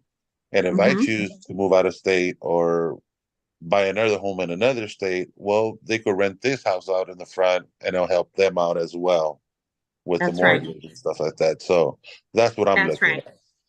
And you can do a HELOC for somebody who just asked, if you own the house free and clear, we can do a HELOC as a first mortgage, so the rate's even lower. But it's basically using the equity in your home to build it out. So lots of ways to solve problems. Not even problems, questions. Thank you guys. This webinar was awesome. That's good. Very knowledgeable. Learned a lot in the little time that I was inside watching you guys and listening to you guys, and I appreciate you guys trying to help people out. Thank you, Anthony. Glad you can make it on the show. I do want to say something with regard to family. Meredith, there's 3 generations living on the same property now for the first time in 85 years. And I think it's because of ADUs. Young kids can't go out and buy new houses. I don't know how they would save the down payment for them. So parents are willing to put them out back. And how nice it is to have a dinner, family dinner, and we all go home to our respective homes and we enjoy living on the same property, right? I have a client, I just love her to death. She says she's going to be the coolest grandma ever. She's got a 30-year-old son with a family, a 32-year-old son with a family. She's building them 3-bedroom units. And so that her grandchildren can come and live with her, and she's putting a pool in, and it's kind of a Spanish style house. She calls it her Pirates of the Caribbean compound. That's awesome. Meredith, you mentioned something about tenants in common, and here's a question that came up, and let's just kind of take Anthony's example. I've had young couples said, look, My parents are going to basically sign for the equity loan where they're going to do a kind of a second or HELOC, but we are responsible for the monthly payment, which we're happy to do. However, we don't want to be paying on this loan and have nothing to show for it. We want to make sure that we're establishing our own credit as a homeowner as well. So could you just kind of briefly explain how that might work? Yeah, that's where tenants in common comes in really handy, because you have both the parents and the kids on the mortgage, or, you know, the homeowners and grandma or whoever it is. And they get added to title, but they only own just the ADU. And so when the parents pass away, they can bequeath the property equally among all of the siblings. So it's still fair, but the kids still own the ADU and they're still responsible for the mortgage. Alternatively, we condotize the property and sell it off to the kids. We'll figure it out either way. It just depends on which approach you have. There's lots of ways to solve this. The point is that it exists and it's not a problem, correct? Yeah, definitely not. Beautiful. All right, so let's do this. Let's look at some more questions on the chat. Listen, we're going to probably end this at 8:30 because we don't want you to have a marathon. If you haven't signed up with Meredith, do so before we log off. If you haven't signed up for a free ADU webinar, a consultation, either through a video call, a phone call, or through an on-site, do so. It doesn't cost you anything. Then you'll know the real straight scoop. Let's see. Jack has a question. Would you give me a preliminary assessment on my property in Sherman Oaks? Yes. Looks like Lubin's already on the scene handling that for you. Good. There's this. Okay. So some of the questions: can you finance your solar power into overall costs? Yes, you can. Edgar, looking for most space utilizing ADU. Looking for the most space. Part of this is cut off. I can't read it. To be utilized in JDU at 500 square feet. Well, 500 is the right number. Looks like Dan Maxwell has already answered that question. Yes, the answer is of course. And that was the Palacal family in Huntington Beach. So we talked about that. There we go. Okay. There's Edgar. I've got my customer care guys on this chat answering all the questions. Let's see. What's the next question? I'm in city review. Steps for a plan for our ADU in Huntington Beach. Okay, Karen Lapierre. I am in the city review steps of our city plans for ADU in Huntington Beach. Want to send over plans for an estimate? Sure, Karen, send them on over. We're happy to do so. I will make a suggestion when it's time to get construction loans. You got to be careful because these construction, if you have, and this goes for anybody out there, if you have plans and permits and you're looking for construction zones, we're happy to talk to you because we can help. However, be under the understanding that the pricing is volatile. During COVID, they would only our suppliers would only hold building material costs for 72 hours. Now, it's not quite that bad anymore, but it is 30 days. So there's a condition called RTI, or ready to issue. When the city tells you you are approaching RTI, that is when you want to start getting your construction bids, because if you do it sooner than that, it's going to expire and then you've got to get it all repriced again, and then the contractors don't like that. So we want to keep them happy. If they're happy, they're going to give you a great number because they're enthusiastic. But if you go too soon, and if you really go too soon and you don't even have your revisions or corrections back from the city, which is round 2, then it's not time to get construction bids because the revisions have to be met first. So your approved plans only, preferably at RTI, is when you want to get that your construction estimates. Otherwise, you'll have to redo them again. And I gotta give you a shout out, Danny, because you had another client we worked on together. They'd gotten to work with an architect before who had designed a plan with these crazy roof lines that were going to have to be, so that the roof was going to have to be hand built. And you guys, rather than buying, factory built trussing, which is, it was going to add $100,000 to the cost. It was crazy. and you Yeah. guys fixed it, which was really pretty cool. So that's important to that coordination between the construction guys and the draftsmen who were you guys do a good job on Well, that. here's the thing, as a rule, and it's kind of a joke. It's an industry joke, but as a rule, architects and contractors don't really like each other. They compete for the mastery of the project. The architect is designing in an air-conditioned office, and the contractor's out in the hot sun sweating. So they generally point fingers at who's not doing their job and so forth. But in our company, we put them together so they work on the project. So there's no misunderstanding and there's no dropping of the baton. I'm not saying we don't make mistakes, but we make a lot fewer mistakes when they work together as opposed to against each other. And during the construction time, there are times when our contracting, if we're using a seasoned crew that knows what they're doing, yeah, they can fix mistakes without having to have the whole plans redone. So if we see something that we can just maybe modify, and they have a good relationship, which we do with a lot of the city inspectors, they'll say, yeah, you can do that. Just do it on the fly or whatever, no problem. You don't have to go back and ask for a supplemental design change or so forth. But so again, this comes down to, are you working with seasoned master craftsmen and builders?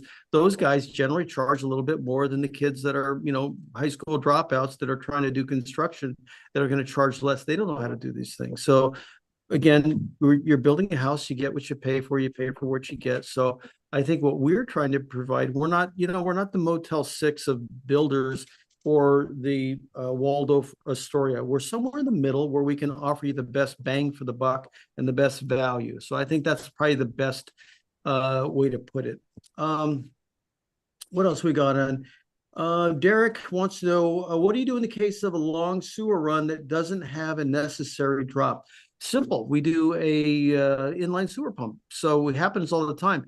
And you've probably seen these in canyon homes. So if you've ever driven by a canyon home where you see just a big drop and a house is sitting on the edge of a cliff, well, we're never that lucky where the sewer's down at the bottom of the hill. It's always up the hill, the wrong way. So we have to pressurize the system, and we put an inline sewer pump, and it's sort of a macerator. It sort of chops everything up and liquefies it, and up she goes to a pressurized pump. So that's an extreme case. In your case, it probably wouldn't be that big of a deal. But if we were going long distances and we run out of gravity, yeah, that's how it's done. Just in your mind, think that, okay, I'm getting somewhere midway, there's going to be an inline sewer pump, and it basically is going to cost you an extra $4,000 or $5,000. It's not a deal breaker, and it's not a project breaker, but it is a great solution. That's how we do it. So good question.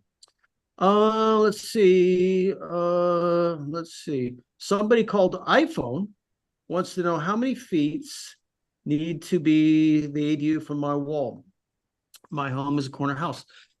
These are called setbacks. So the setbacks are property setbacks. And so the ADU generally in most neighborhoods has to be 4 to 5 feet away from the property line. And in most cities, it's 10 feet away from main houses, except Los Angeles, which is now 6 feet. So they've allowed us to get a little bit closer. So I don't know what city you live in, but the city ordinances are pretty much the same with the exception of LA, which is a little more lenient. Yeah, and Danny, really quickly on that, many cities, because of the shortage of housing, and the governor gives every city a mandate or an objective on how many affordable homes they have to build each year. So we have a client in Irvine and had a smaller backyard, and they allowed us to do 6 feet away. So, and that's happening more and more. Okay. Let's see the property line. Okay, so that's already been answered. Thank you, Daniel. Let's see. Okay, so that's been answered. This is from Vic. What do underwriters look for in rental income and in the number of years hold before the selling? How does the bank comp and ADU for selling price at the end of the hold? I think you're talking about resale and what do the underwriters look for in rental income? Vic, are you here? Are you still here on the webinar? If you so, go to the bottom and raise your hand, and let's see if we can, because I just want to make sure that I'm answering that question correctly. Number of years before selling. How many Generally units? speaking, Go ahead. Go ahead, depends. Barb. It really depends on the loan that we do. Because if you're doing a construction loan based on future value, which is after it's completed, appraisers are comparing your property to other houses that have ADUs. So it's estimating. At the least on the appraisals, I would expect a minimum of dollar for dollar value. But I'll tell you, I'm working with a lady now. This is the second house we've done where she's purchased it. She's converting existing space into two-bedroom ADUs. She's converting a basement and a detached garage. She bought it for $825,000, and the future value she's getting, she literally bought it last week, and we're finishing up the loan for construction. Her future value is $1.68 million. Wow. So she's doubled the value of the property she just bought like last week, just by converting existing space. So it depends. But every person is different. Sometimes we need to do a loan that factors in that rental income. The construction HELOC comes in handy. And usually if we're factoring in future rental income, we can use somewhere between 75% up to 100% on investment properties. So I'm going to repeat that a second way, just to make sure that everybody who listened to that understands. I'm going to say it the dumbed down way because that's how I like to digest it. So if I'm hearing you right, if I'm hearing you right, I can build an ADU even though I don't have equity, because I can build and get a loan based on the future value of that ADU once it's complete, even though we haven't built it yet. Yes? Yes, that's right. Literally, we send the appraiser out with the pretty architectural plans and the floor plan and the construction bid, and he says, "Oh, I see what you're going to build. When it's completed, your house will be worth X amount more." Now, for debt to income ratio concerns, because I think that's what Vic was asking about, what do the underwriters look for in rental income? So just to be clear, if we're doing a construction HELOC, which borrows on the future value, we can also factor in that future rental income that you're going to get when it's done now to help qualify for the loan. Yeah? That's right. So if you have a low, if you're living on a fixed income or just have a lower income, like this lady that I was telling you about, she's 29 years old. She's just getting started in her career. She doesn't have a ton of income, but she is buying these houses and adding rental units essentially. So that's exactly what we can do. Okay, so Kimberly Del Bosque asked, are there any zoning restrictions to build ADUs? Meredith, I know that we have some, I know R1 and R2 is preferred. I'm doing projects in A1, which is agriculture, but I don't know that we can do multifamily in industrial and commercial neighborhoods. So I don't know. Do you know of a restricted area that we cannot do ADUs? Not really. And in fact, oftentimes room additions end up getting labeled as ADUs because by state law, they're required to be permitted faster. But every situation is different. So you definitely want to book a time. Okay.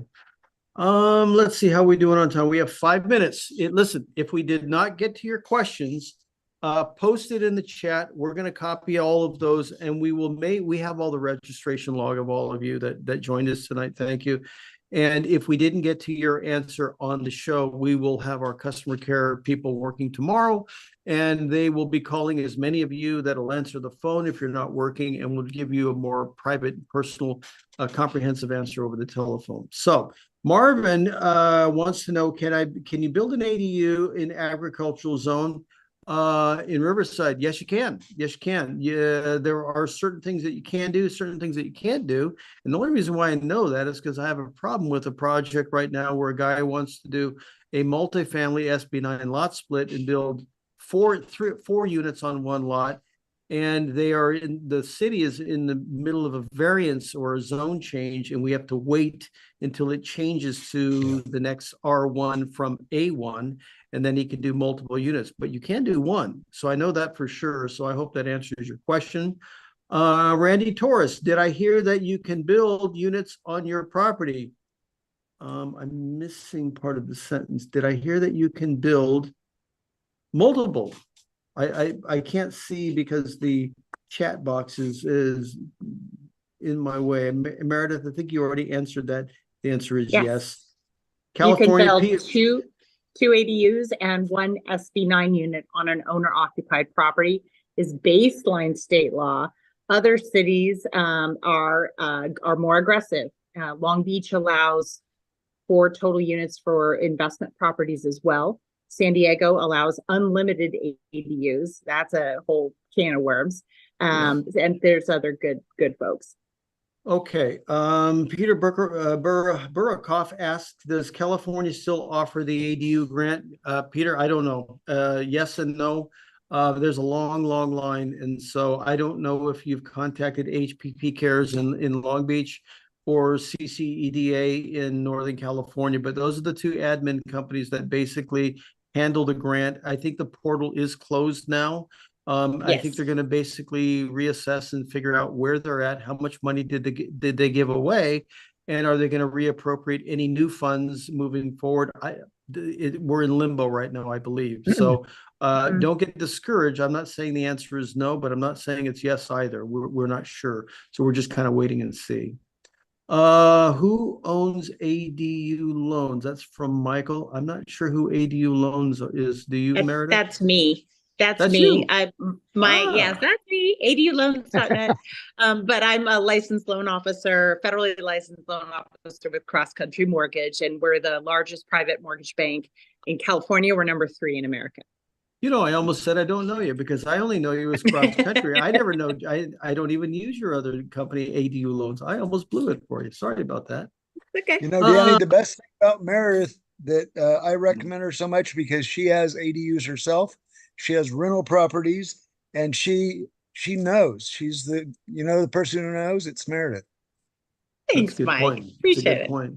So Vic has a question about HOA. Are there any restrictions? HOA can determine. They can't say no, but they can tell you placement, they can tell you shape, and they can tell you color. You can't paint a purple. You can't build a purple ADU in an HOA that says you can't do it like that. So yes, you can build one. You got to run it through the governing body. But as long as you're not building something that looks too far of a departure away from your main house, you should be fine. And they will tell you that, if it's going to be in view from the main street, they do have a say of what it's going to look like and what the roof line, and it's supposed to look exactly like the main house, not something completely out of place that is an eyesore. What recourse does a homeowner for a faulty design or faulty build? I'm not sure. I think that you would probably find that out well before it's built. The design has to go through inspection with the city inspectors and city planners. It's got to conform to the Department of Housing and the Building and Safety Code. So I don't think they'll approve a plan that is a faulty design. Additionally, when you're building a house, it goes in phases, or what they call milestones. Every phase or milestone has to be approved by a city inspector. They will not sign off unless it's done perfectly. So I don't think the shell can be done wrong. I think the body of the house is going to be built right. So maybe your question has more to do with the finishes on the inside, things that we can see with our eyes. And that comes down to having a good contractor. And most contractors offer a homeowner's warranty. I know we do. So I hope that answers your question, Vic. There is recourse if you're going through the channels. Okay, we are at 8:30. So I'm sorry if we didn't get to all of your questions. We had a monstrous amount of people sign in today. I'm going to copy and paste all of the questions in the chat box, and we will get back to you. So Meredith, I want to thank you again for being a lovely co-host and a wealth of inspiration and knowledge. Thank you, Danny. I so appreciate being on here and love working with you guys. It's been a great history. Glad to have you. So we got one last video, and that's going to be basically a tour of the office and show you our design team. Thanks, everyone.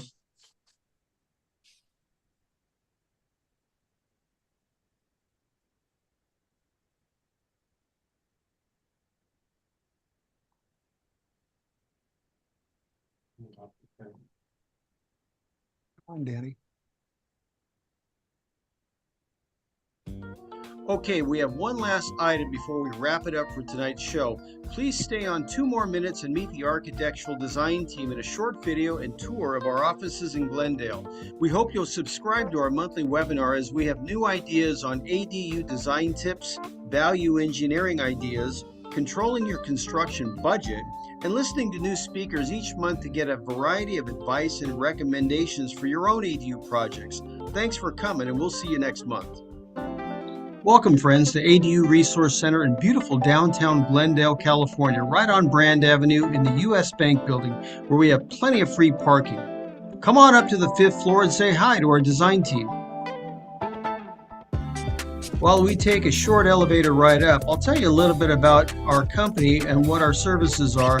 ADU Resource Center is a one-stop shop, and that simply means we take care of everything relating to the project. That means anything from architectural designs, structural engineering, Title 24 energy calculations, low-impact development calculations, and permit expediting. The design team is on staff. We do everything on the 5th floor, and as we walk into the building, you'll notice 2 conference tables for our customers so they can come down and sit with us and design and look at the big screen and figure things out together. During peak season, we might have several customers in at the same time, so we offer private rooms so that we can keep privacy and noise down. This is our private conference room with a beautiful view of the San Gabriel Valley Mountains, and what a view. Does it help us design better with inspiration? You better believe it does.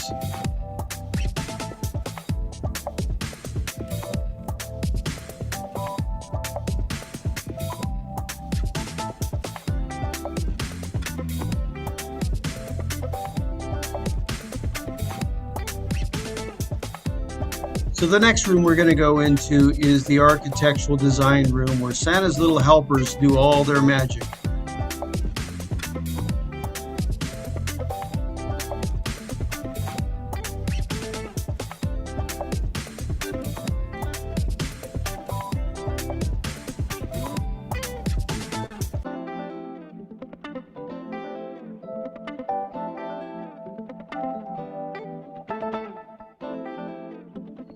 Well, that about wraps up our quick office tour. I hope you enjoyed it. Here's the printer where we print out all your plans. Come on down to ADU Resource and let us help get started on your design today.